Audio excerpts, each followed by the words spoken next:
kamu nggak boleh lupa sama saya. Kita kan sama-sama mandi nyuci di masjid katanya.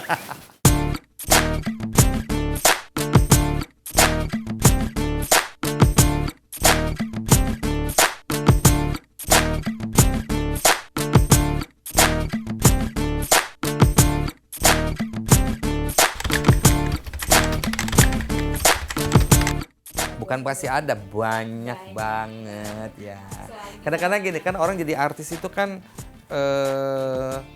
ada yang dia betul-betul pure seniman, ada yang betul-betul dia pure apa maksudnya ada sesuatu gitu ya kan? Ya macam-macam ya orang mau jadi artis itu. Gitu. Misal gini, ada misalnya untuk dia merubah taraf hidupnya dia. Ada juga orang ada orang yang kepengennya gue terkenal gitu loh. Nah, untuk selanjutnya ya udah, maksudnya dunia tuh dia udah dapat, dia nggak mau ini, yang penting gue udah orang tahu gue gitu loh. Cita-cita tertentu. Iya, beda sama betul-betul dia tuh seniman. Kalau dia betul-betul seniman itu dia memang dia kerja keras ya, dia dari nol, dia dari karena saya ngalamin juga sih kan jadi jadi betul-betul perjuangan gitu. Ada misalnya dia memang duitnya banyak, dia bisa bayar gitu loh. Misalnya gue tinggal bikin rekaman gitu. Kalau dia nggak misalnya nggak tanggung jawab dengan suaranya dia gitu. Karena ketika dia dipanggil show, kelabakan. Nah, jadi apa ya? Jadi orang macam banyak cara gitu, banyak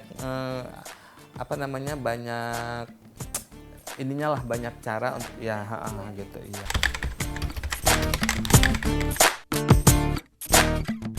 Mungkin gini kali ya, karena kan zaman dulu pertama sinetron itu kan sedikit ya, terus orang juga mau jadi artis nggak gampang gitu. Jadi kalau misalnya kita jadi artis tuh orang betul-betul ini kita gitu loh, mengidolakan kita gitu ya zaman dulu itu ya.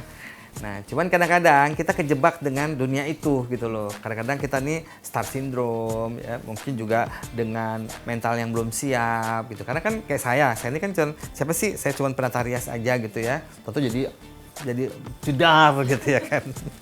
Nah, jadi kadang-kadang mental itu nggak siap gitu. Nah, itu kadang-kadang kita termakan, karena saya sempat juga ngerasain gitu kayak star syndrome gitu ya, mulai kelakuan aneh-aneh gitu ya, misalnya dunia malam apa segala macem. Nah, itu yang kadang-kadang bikin si artisnya itu yang itu udah diambang kehancuran kalau udah mulai seperti itu gitu. Jadi makanya jadi kita kalau jadi misalnya gini, ya saya taunya baru belakangan ini, maksudnya kita dikasih kesenangan, kesusahan ya, kemiskinan, kekayaan, itu hanya cobaan. Jadi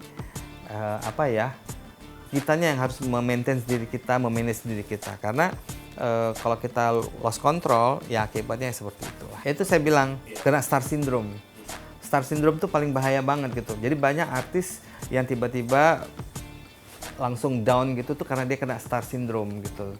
Itu maksud saya juga pernah kayak gitu. Teman, saya cepat-cepat nyadarin. Karena apa? Dunia artis ini kan bukan dunia asing buat saya. Karena kan saya keluarga memang udah banyak jadi artis kayak Astri Ivo, Odi Agam, ya gitu ya kan.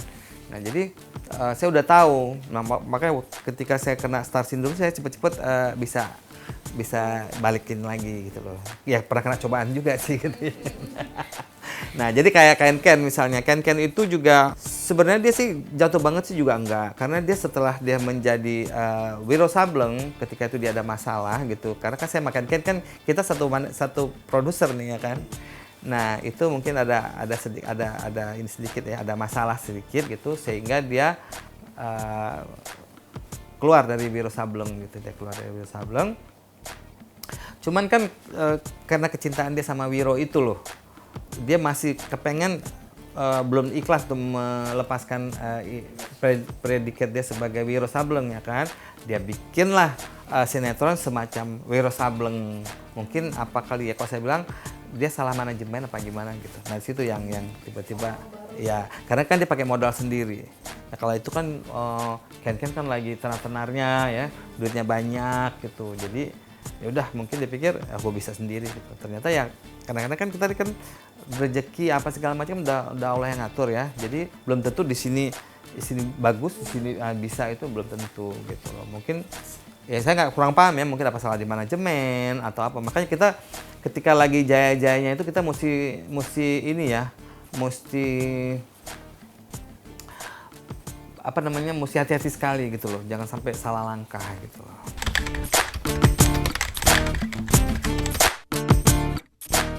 Titik terendahnya itu ya ketika saya kena star syndrome itu. Itu tahun-tahun 98, 99 gitu ya. Nah itu saya sempat yang pengakuan dosa deh.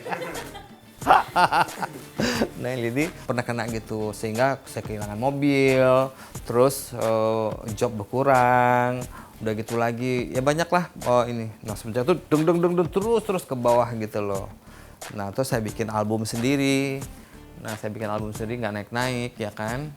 Terus 2000 tahun 9 untung saya dikontrak sama salah satu ini gitu loh. Nah itu yang saya mulai bangkit lagi. Saya dikontrak salah satu perusahaan kosmetik. Nah situ saya jadi kembali lagi jadi makeup artist yang saya dikontrak untuk ketika itu lagi mau netter ya. Nah saya mulai keliling-keliling ke mall gitu untuk ngerias ngasih tips kecantikan secara gratis ke pengunjung gitu. Nah itu mall-mall saya keliling. Terus tahun 2005-an lah setelah tsunami ya alhamdulillah mulai ini lagi saya gitu, mulai bangkit lagi gitu.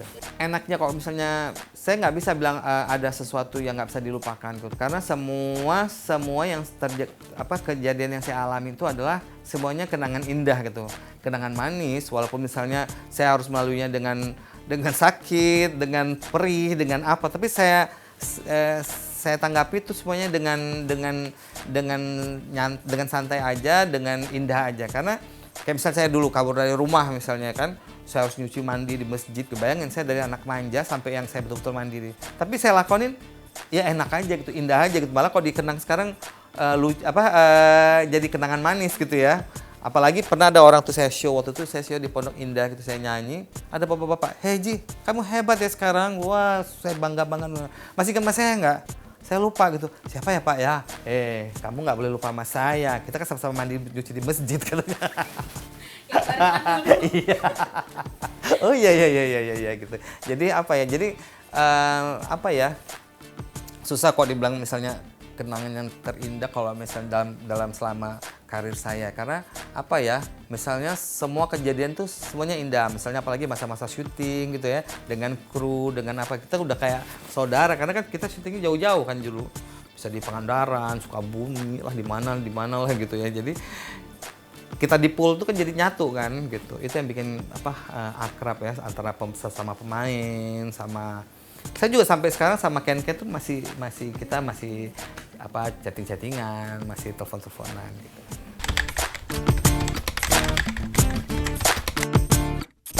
Nah, dukanya tuh ada juga, bukan berarti nggak ada dukanya ya. Dukanya tuh gini, aku dulu pernah main di dua Semanis. Pertama Semanisnya Diah Permatasari, kedua dia Semanisnya Kiki Fatmala. Sebenarnya itu ada masalah besar malah gitu ya kan. Karena gini, waktu yang dulu gini, aku kan dikontrak sama produserku yang pertama kali ngajakin main film itu, namanya Pak Heri Topan. Beliau itu aku dikontrak judulnya Arwah Penasaran. Jadi aku tanda tangan aja dong. Pikir pertama kan karena beliau yang ngajak aku, jadi aku nggak berpikir macam-macam gitu. Memang di situ salahnya tidak ada tanggal masa berlakunya sampai kapan. Nah itu salahnya di situ. Makanya kalau misalnya kita dikontrak, kita harus tahu sampai kapan kita dikontrak. Tapi kalau misalnya tanpa batas itu mending jangan deh. Karena saya pernah ngerasain sendiri gitu ya. Walaupun itu orang dekat kita gitu. Jadi tetap mesti tegas gitu ya, hati-hati. Nah waktu itu ketika saya ditawarin Arwah Penasaran, ya saya main tanda tangan aja gitu ya kan. Udah dong. Malah waktu itu si Diah lagi sekolah di Amerika, jadi saya pikir nggak mungkin lah produser saya itu bikin si manis lagi gitu. Waktu itu kan gini, si produser sama si sutradara kan satu. Nah tiba-tiba mereka pecah kongsi, si sutradaranya mau bikin si manis juga gitu loh, versi Kiki Fatmala. Nah saya seneng dong, wah karena kan saya maksudnya ya sekalian inilah mengenang masa-masa waktu awal-awal karir gitu ya kan. Pasti tawar, "Oji masih mau nggak main di Simanis?" "Oh mau gitu. Akhirnya saya tanda tangan dong di Simanis di Batan Ancol. Nggak lama kemudian si Diah Bukan, nggak lama kemudian tiba-tiba si produser saya bikin gini, Ji, kita nggak jadi bikin arwah penasaran. Loh, kenapa Pak? Enggak, soalnya dari nggak mau, dari pihak TV-nya nggak mau. Mereka mau tetap si Manis Batang Ancol. Lah, terus gimana dong Pak? Saya udah di DP-in orang. Udah, kamu pulangin aja duitnya. Nggak bisa Pak, enggak, pokoknya kita nggak mau tahu gitu. Aduh, saya dilema banget ya. Maksudnya gini, sebelah yang Bapak ini saya mau lawan jasanya banyak di diri saya ya kan. Saya mau lawan ini benar gitu. Jadi, dilema banget ya, mau yang mana mau saya pilih gitu. Akhirnya saya sampai stres banget sampai saya masuk rumah sakit waktu itu ya. Yang ini kekeh, tetap nggak mau dibalikin duitnya. Tetap harus, pokoknya harus. Itu sampai mau di BAP saya, sampai sudah sampai lawyer udah main lawyeran. Aduh, pusing kepalanya kan. Itu yang saya stres banget tuh. Akhirnya saya hanya percaya kepada kekuatan doa aja. Nah, waktu itu saya bilang sama si sutradaranya, saya bilang namanya Mas Sato ya. Mas Sato, sekarang Mas Sato mending ngalah. Ngalah maksudnya gini, ketemu sama produser saya. Saya tahu banget produser saya itu wataknya seperti apa. Karena apa? Dia ini orang yang keras. Jadi jangan dikerasin ya kan. Kita ngalah aja, coba minta baik-baik gitu. Masa sih nggak ada jalan, ya kan? Pasti walaupun ada lubang sebesar lubang jarum pun, tapi kan tetap ada jalan gitu. Jadi coba usahakan dulu. Nah, akhirnya si sutradaranya tuh mau ngalah gitu ya. Ketemu dong, saya amprokin gitu di kantor produser saya. Di situ saya nggak mau dengerin percakapan mereka. Karena apa? Kalau saya di situ, itu produser saya tetap kekeh gitu loh. Jadi saya mending keluar. Nah, saya di luar itu saya sholat, saya minta sama Allah gitu ya, saya doa, pokoknya ada jalan lah gimana ininya gitu ya. Iya gimana ininya. Selesai saya sholat, saya doa, adik saya langsung nyamperin saya. Dia bilang, bang, kenapa? Alhamdulillah, akhirnya Pak Heri mau ngalah katanya. Boleh bang main syuting, tapi nggak boleh lama-lama. Saya langsung, alhamdulillah ya, saya sujud syukur gitu. Udah saya masuk lagi ke dalam ruangan itu, ya lega lah ya kan. Kalau nggak, zaman itu saya mau dituntut berapa ya, 500 juta, aduh duit dari mana. Iya kan. Nah akhirnya tapi dibilang pokoknya saya nggak boleh main terlalu lama di versi Keke Fatmala. Oke lah, tapi tetap aja the show must go on, tetap aja ikut kan, nggak mau rugi Bo. Tetap aja 52 episode kontraknya gitu. Ya alhamdulillah, jadi sana main, cuman pinter. Sutradara saya tuh dia syutingnya nggak jauh-jauh dari saya syutingnya Sidia Permatasari gitu loh. Jadi waktu itu Sidia Permatasari saya sengaja gitu, produser saya syutingnya jauh gitu di Lembang. Nah kita syutingnya di Puncak. Jadi saya bayangin ya, saya antara Lembang sama Puncak tuh saban hari gitu. Saya mundar-mandir. Mati saya kapan dan siap gitu. Jadi saya main di dalam judul yang sama di dua produksi yang berbeda. Itu baru sejarah pertama kalinya di dunia perfilman orang main di judul yang sama tapi di dua produksi. Jadi Saputra gitu loh. Beda waktu, ya beda waktu, dan alhamdulillah dua-duanya juga booming gitu loh. Apalagi yang Kiki Fatmala itu bisa mengalahkan Maria Cinta yang Hilang zaman itu. Sama juga seng-sengan dengan Sidul Anak Sekolahan. Alhamdulillah. Ya, gitu. Saya bikin album. Nah, ketika itu saya bikin album dangdut tahun 2004. Awalnya sukses, bahkan saya dapat penghargaan di AMI Award ya. Nah, cuman ketika itu tsunami terus itu kan kampung saya sendiri. Jadi orang lebih itu ke ini daripada beli kaset kan gitu. Nah, itu saya pelan-pelan merangkak lagi gitu ya kan. Karena itu kan waktu itu modal sendiri waktu saya bikin album gitu, gitu. Tapi alhamdulillah ketika saya bikin album dangdut itu malah saya punya show mulai ini lagi. Karena ketika itu kan lagi musim pilkada ya kan. Nah, saya dipanggil ke sana ke sini, show-nya tuh kebanyakan dangdut. Sebenarnya gini, awal bikin konser itu betul-betul hadiah paling terindah dalam hidup saya itu ya. Karena saya nggak sangka gitu, ada orang yang mau membuat konser ini gitu. Jadi pada suatu hari saya lagi gelisah nih Nah, saya gelisah gitu. Maksudnya nih, saya ini kan umur 54 tahun ya. Karir saya ini mau seperti apa lagi gitu loh. saya udah mulai gamang, hati saya udah mulai galau gitu ya, maksudnya masih bisa nggak sih, masih ini nggak sih gitu ya kan. Nah iya gitu, maksudnya tenaga saya masih dibutuhkan nggak gitu, karena kan saya harus bikin sesuatu gitu supaya bahwa saya itu masih ada gitu ya kan. Nah saya tuh curhat sama adik sepupu saya, Tata Lim. Nah dia dengerin, tau sendiri kan Tata ini orangnya kan antara iya dan tidak gitu ya kan. Iya kan, nggak bilang iya nggak bilang enggak gitu. Setelah saya ngomong ngoceh bla bla bla bla bla bla segala macem, ya udah gitu, udah. Tahu-tahu sebulan kemudian baru dia bilang, oke bang, aku mau bikin konser buat kau, katanya. Hah? Gitu sih loh. Nggak salah, aku bilang. Nggak, katanya. Terus kok misalnya tenang aja kok, katanya kayak gitu. Ya alhamdulillah gitu. Sampai hari ini gitu ada sponsor ya. Ada beberapa sponsor, udah ini gedung, udah pokoknya banyak kemudahan deh. Makanya saya bilang di sini kenapa tujuan saya untuk bikin konser ini adalah sebenarnya ucapan terima kasih saya gitu kepada orang-orang yang telah mensupport saya, memberi saya kasih sayang, orang-orang yang selama ini begitu baik sama saya, cinta sama saya gitu. Karena dalam hidup saya umur 54 tahun ini, saya dikelilingi oleh orang-orang yang begitu menyayangi saya gitu. Jadi orang kadang-kadang saya mikir gini, orang kekurangan kasih sayang, saya malah berlimpah kasih sayang gitu. Alhamdulillah banget, dari saya kecil sampai hari ini gitu loh. Jadi saya tuh kemana saya berada, kemana saya pergi gitu ya, saya tuh nggak pernah takut yang namanya lapar atau mau tinggal di mana gitu ya. Iya gitu, alhamdulillah gitu loh. Makanya kadang-kadang kalau misalnya mau ulang tahun, mau ini, saya tuh bingung, mending nggak usah bikin aja, karena nanti kalau mau saya bikin, nanti kalau ada satu yang nggak diundang, komplain atau apa, komplain, jadi ya udah.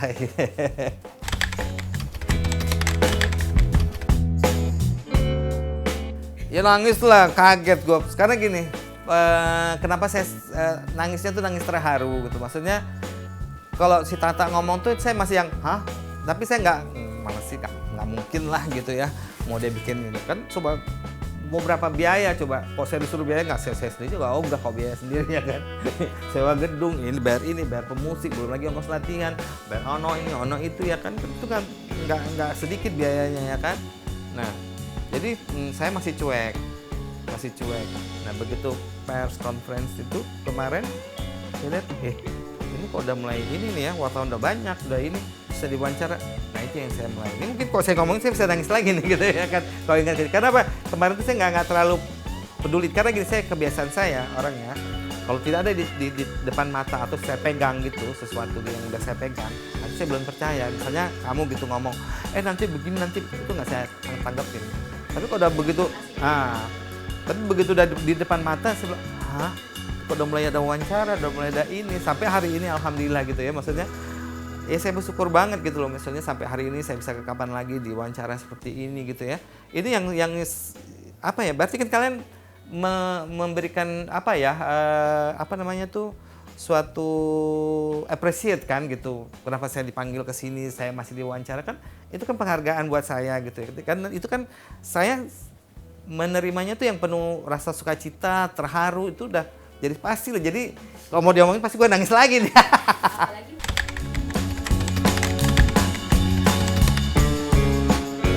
Saya cuma mau pesan sama anak-anak sekarang aja gitu, bahwa menjadi artis itu nggak mudah, karena kita dikasih tanggung jawab yang besar gitu. Pertama soal etika tadi gitu loh. Karena apa? Kita ini kan jadi contoh, jadi panutan orang gitu. Jadi kalau misalnya cepet banget, karena menjaga karir selama itu nggak gampang gitu. Karena sekali aja kita bikin kesalahan, itu kita mau naiknya lagi udah susah gitu loh. Jadi kita betul-betul hati-hati dalam dunia entertainment ini ya. Sedikit melangkah salah, nah gara-gara nilai setitik rusak susu sebelanga, itu pasti gitu. Jadi isu itu, maka saya bilang sama atlet pendatang baru, kita mendapatkan itu mudah, tapi mempertahankan itu sulit gitu. Jadi nah ini yang mau saya sampaikan gitu, maksudnya saya dengan senang hati membagi kiat-kiat bagaimana untuk menjaga supaya kita langgeng ya, supaya kita tetap diinikan orang gitu. Karena gini, sekali dibenci sama orang kan itu kerugian besar buat kita gitu loh. Nah itu maksudnya tujuannya.